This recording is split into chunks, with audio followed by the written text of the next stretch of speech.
Hello, it's the Secret Society historian here, and today's topic of discussion is going to be about a group of women. Very powerful indeed, but they don't even have a Wikipedia page. So it goes back to the formula that's been here the whole time about power. The group, or the person you don't know the name of, has the most power. So the group that has the most power in world history is the Altai sisters. Who were they? What did they do? And what was their influence on the world? To start off, I have to say that this information is available in the public domain.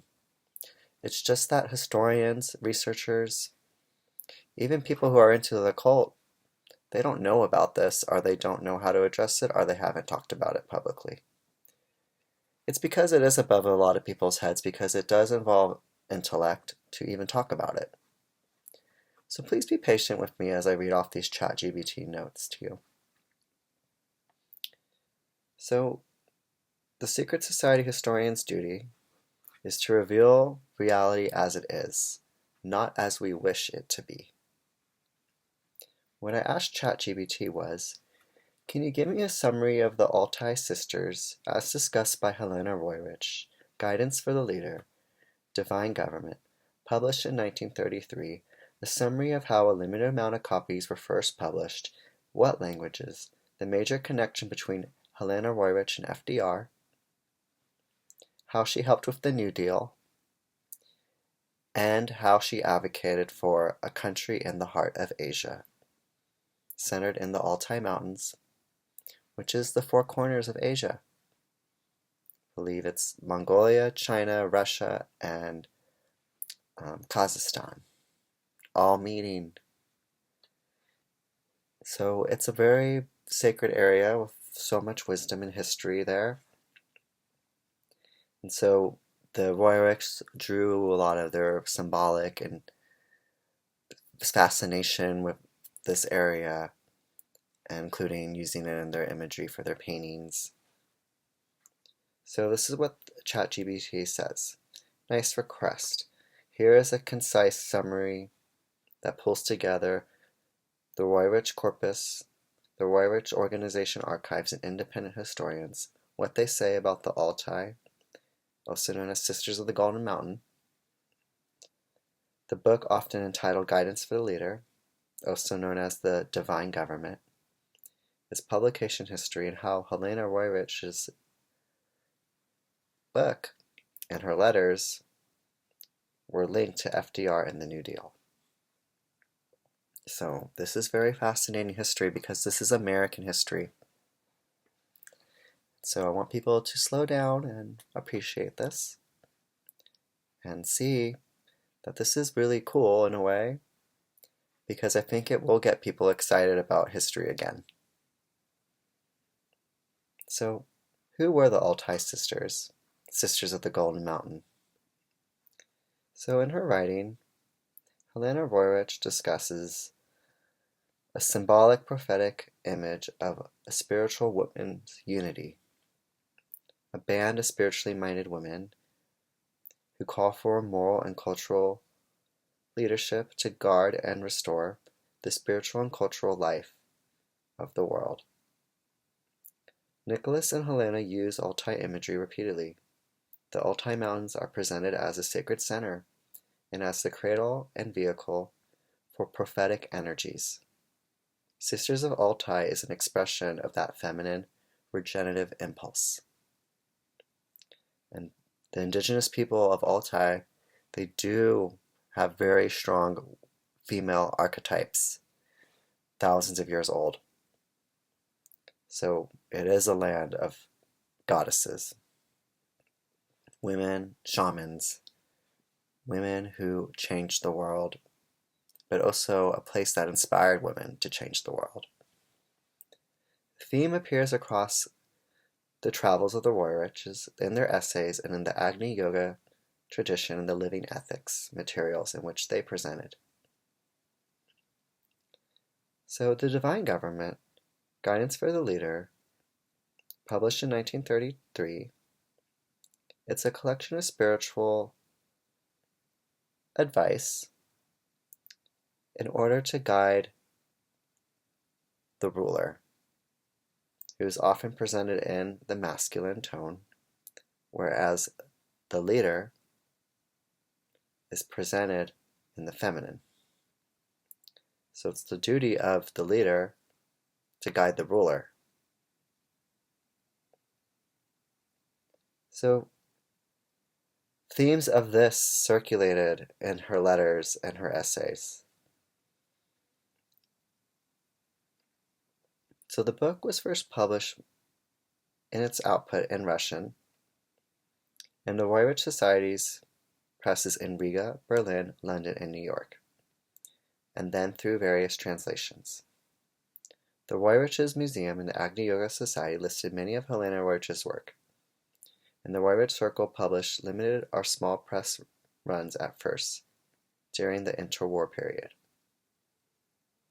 Russian editions in Riga and presses associated with their theme about the guidance for the leader was also shown onward copies in the 1950s. So English copies of this book existed, certainly by the 1950s. So guidance for the leader is what we can verify is that it was a book of tremendous influence, and it was first published in small batches. The book wasn't published in multiple languages, and knowing that Helena Roerich knew Hitler and FDR at the same time is disturbing, but it's true. I have, and you could have for yourself, if you look up the Rally of Rome in 1938, all you have to do is slow down and see who is at that rally. So this is really important connection. Obviously, the Theosophical Society is something that needs to be discussed. It is an esoteric organization with many different parts and denominations. So many branches of the Theosophical Society intertwined, but also diverged. Helena Roerich's connection to FDR must be noted, as well as that to Henry A. Wallace, Secretary of Agriculture and later FDR's vice president. They were part of the same social circle, included people close to the president, including Sarah Roosevelt, the president's mother, is noted in contemporary accounts as sympathetic to occult and spiritualist ideas. Nicholas and Helena cultivated contacts in the U.S. Wallace was involved in promoting the Roerich Pact, cultural heritage protection of the arts and sacred sites. So the Roerich family, in a way, respectfully, was like a very powerful deep state of the 1930s, in which they had influence on international policy. That still exists today. In addition, noting that Henry Wallace was part of the Theosophical Society initiated in Iowa, and also part of the Liberal Catholic Church, which was the Theosophical Society's Catholic vehicle, they were part of an intellectual group, but also Wallace invited much of the Theosophical Society to participate in the cabinet of FDR. So, obviously FDR's administration was heavily involved in occultist, esoteric, spiritualist organizations. This is an important fact that I want people to know, and I'm not here to hurt people's feelings by letting you know that this was true and continues to be an under-investigated part of history. Because there's so much to share here that you can do a secondary video and another video because we do have to discuss how she helped with the New Deal. And there is strong evidence to show that in these letters, that she was a source of support for guiding farmers and workers and to empower the nation to crawl out of the abyss of the Great Depression. So, looking at this history, I hope that we can see that in exchange for Helena Roerich helping with the New Deal, she advocated to FDR for a powerful country in the heart of Asia. So this is something that they wrote about extensively. And we are still living in the shadows of that advocacy. The closest answer that I can tell you is that the Dalai Lama is the president of the secret country in the heart of Asia.